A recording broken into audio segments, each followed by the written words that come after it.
रामकृष्ण हरी. केली आहे देवे कृपा म्हणून आलो मानव रूपा. मनुष्य जन्म मिळाला परंतु कळला नाही. अंधश्रद्धा, कर्मकांड, उन्मत्तपणा, वासना, अहंकार यात माणूस गुरफटून गेला. आपलं खरं जीवन कशासाठी आहे तो विसरला. भगवंताची खरी भक्ती विसरला.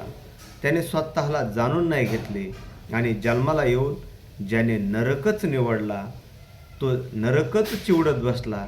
तर त्याचा पुढं उद्धार कसा होईल हा पाहून आंधळा झाला. याने काहीच जाणून घेतलं नाही.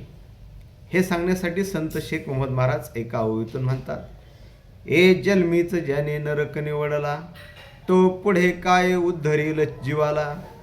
हे न कळेची पहा या अज्ञानाला, देखोन आंधळे झाले. मग असा अज्ञानी मूर्ख पाहून आंधळा झाला. म्हणून जागे व्हा, भगवंताची भक्ती करा. रामकृष्ण हरी.